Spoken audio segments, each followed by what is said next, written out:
안녕하십니까. 미스터리 홈즈의 이상민 소장입니다.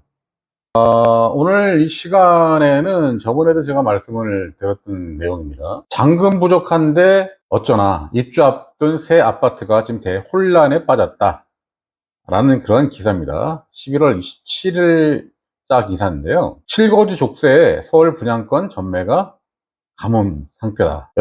88건에서 7건으로 급감을 했고, 주택법 개정안 국회에서 계속 헛바퀴가 돌고 있다. 실거주 의무가 4만 3천 가구에 달하고 잔금 부족한 당첨자들이 발을 동동동 구르고 있다. 이분들은 청약을 받은 이유는 윤석열 정권에서 실거주 의무를 폐지하겠다라고 야심차게 추진을 했는데, 결국은 실거주 의무 폐지의 키를 갖고 있는 건 누구냐면 바로 민주당입니다. 민주당이 동의를 해주지 않으면 이 실거주 의무는 통과될 수가 없어요. 지금 다수석이기 때문에. 지금 민주당은 전세 사기 이런 그 이슈를 핑계를 해서 실거주 의무 폐지를 해줄 수가 없다라고 얘기를 한답니다. 그래서 국민의힘 여당에서는 그러면 실거주 의무를 폐지를 하지 않는 대신에 입주 가능일로부터 몇 년이라고 되어 있잖아요. 입주 가능일로부터 3년 내지 5년으로 명시가 되어 있습니다.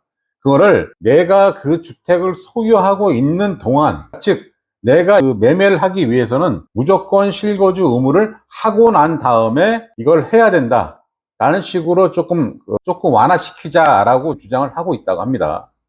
그런데도 논의를 해보자는 얘기만 있고 아직 결정된 사항은 없습니다. 제가 볼 때는 안 해줄 확률이 높습니다. 그래서 아파트 분양권을 전매한 사람뿐만 아니라 아파트를 분양받은 지 부족한 잔금을 치르기 위해 세입자를 구해야 하는 수요자의 피해도 예상된다. 지금 전매는 되죠. 전매는 제한을 많이 완화시켜서 3년입니다. 지금 전매를 하는 그 분양권을 내가 샀다 했을 경우에 나는 무조건 들어가서 살아야 된다는 거죠. 그러니까 아무래도 그런 것들이 없는 거하고 있는 거의 차이는 수요 자체가 많이 줄어든다는 거죠. 실수요자가 당연히 집을 사야 되는 건 맞습니다. 실수요자가 집을 사야 되는 건 맞는데 여기도 댓글 보면요 전부 그런 거예요. 무조건 실거주해야지, 그렇게 살지도 않을 거면서 왜 분양받았어? 명목상만 실거주 가정하고 투자를 했던 사람들이지. 분양받으면 무조건 5년 실거주해야 당첨만 받고 매도 차익 남긴 짓거리 막아야지. 정작 집이 필요한 사람이 못 들어가잖아. 서울 분양권을 받으려고 한다면요 청약 기간이 얼마나 될까요? 청약통장 가입 기간이 서울에서 분양권 당첨을 받으려면 거의 70점이 넘어야 이 분양을 받을 수 있을 거예요. 워낙 경쟁률이 높다 보니까. 그럼 그 사람들은 청약 통장을 갖고 있는 기간이 되게 오래됐던 거죠. 그러니까 오래 전부터 집을 얻기 위해서 준비를 하고 있던 사람들입니다. 이 사람들이 뚝딱 어느 날 갑자기 사가지고 하는 게 아니라는 거죠. 청약 통장을 오래 기간 동안 계속 불입을 하면서 10년, 15년을 불입을 하면서 내 집을 마련하기 위해서 준비를 했던 사람들입니다. 여기 댓글 다는 분들, 이분들 집이 있을까요? 이분들 청약 통장 가지고 있을까요? 제가 볼 때는 청약통장 가지고 있는 분들이 아닐 것 같아. 여기 이렇게 댓글 다시는 분들은. 그냥 부러운 거지, 한마디로. 질투하는 댓글입니다. 이분들도 상당히 오랜 기간 동안 집을 얻기 위해서 준비했던 사람들이에요. 그리고 정부의 정책을 믿고 청약을 한 건데, 어떻게 보면 아쉽죠. 국가에서 정책을 집행한다 해서 그걸 100% 신뢰를 하면 안 된다고 제가 저번 영상에도 말씀을 드렸습니다. 특히나 이 실거주 의무 같은 경우는 법 개정 사항이기 때문에 여당에서 추진한다 하더라도 지금 여당이 다수석이 아니잖아요. 아니다 보니까 이 법 개정 사항 같은 경우에는 반대인 야당이 반대할 확률이 높다라고 판단돼서 그런 걸 잘 검토하고 들어갔어야 되는 거죠.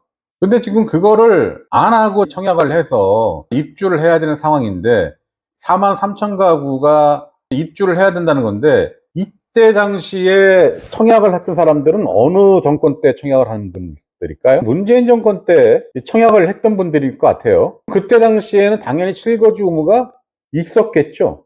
실거주 의무가 있는 걸 알고 청약을 들어갔단 말이에요. 근데 지금 잔금 부족한데 어쩌나? 이거는 말이 안 되는 것 같아요.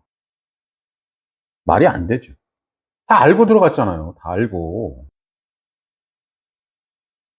야당인 더불어민주당은 분양가 상한제 주택은 주변 시세에 비해 저렴한 가격에 공급돼서 2년에서 5년의 실거주 의무 제한을 받는다며 청약 당시 실거주할 의사가 있음에도 불구하고 떨어진 사람과의 형평성 문제를 감안하면 정부가 실거주 의무를 폐지하려는 합리적이고 구체적인 이유가 있어야 된다고 밝혔다.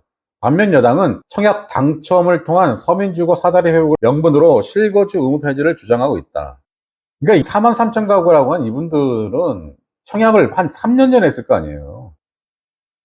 3년 전이면 2020년도쯤인데 2020년도면 한참 광풍이 일어날 때입니다. 아파트 가격이 그냥 천정부지로 올라가는 그러한 시기였어요. 그런 시기에 실거주 의무가 있다는 거 알면서도 들어간 거예요. 내가 그 당시 당연히 실거주 의무가 있었을 거 아니에요. 문재인 정부 때 시절인데. 그걸 알고 들어가 놓고 인제 와서 잔금 부족해서 어떡하냐고요? 잔금 부족한데 어쩌나, 뭘 어째요. 들어가 살든가, 대출을 이빠이 땡겨서 들어가 살든지, 아니면 연체로 내야죠. 잔금을 못 치르니까. 이건 다 본인이 책임을 져야 됩니다. 이거를 나라에다가 이거 어떻게 해야 됩니까? 라고 피해자 코스프레 하지 말라고. 이건 모든 건 자기 책임이에요. 이게 3년 전에 분명히 청약을 했을 텐데, 문재인 정권 때 시절 아닙니까? 문재인 정부 때 시절이잖아요. 그때 실거주 있었어요. 뻔히 있었어요. 그거 알고 들어왔으면서 이제 와서 어떡하라고. 어? 잔금 부족한데 나라에서 돈 대달라고요? 그건 말이 안 됩니다. 제가 늘상 말씀을 드리는 거지만 이러한 책임을 나라에다가 어떻게 해주세요 하면 안 된다고 말씀을 드렸죠. 전세 사기도 본인의 책임이 90%입니다. 나머지 10%는 그 시스템, 국가적인 시스템, 부동산 시스템이 문제가 생겼다고 볼 수는 있겠지만 90%는 본인 책임이에요. 본인이 책임을 지는 거죠. 그런 것을 국가에서 책임져 달라고 전세 사기 특별법을 만들지 않나. 이런 나라가 있을까요, 전 세계? 우리나라는 때만 쓰면 모든 것이 해결되는 줄 알고 무조건 때를 씁니다. 해달라고. 국민때법이라고 그러죠. 헌법 위에 국민때법이 있다고 그러셨습니다. 얼마나 창피한 얘기입니까? 오늘 이 기사를 보면서 저번에 제가 실거주 의무 폐지 이걸 제가 말씀을 드렸었는데 제가 볼 땐 야당 절대로 동의 안 해줍니다. 안 해주기 때문에 본인들이 알아서 이거는 해결을 하셔야 됩니다. 만약에 이거를 나라에서 해결해 줄 수 있도록 정부가 해결해 줄 수 있다면 내년 총선 때 여러분의 결정이 달려 있는 거죠. 그걸 잘 확인하시고 해주시기 바랍니다. 오늘 영상 여기서 마치도록 하겠습니다. 감사합니다.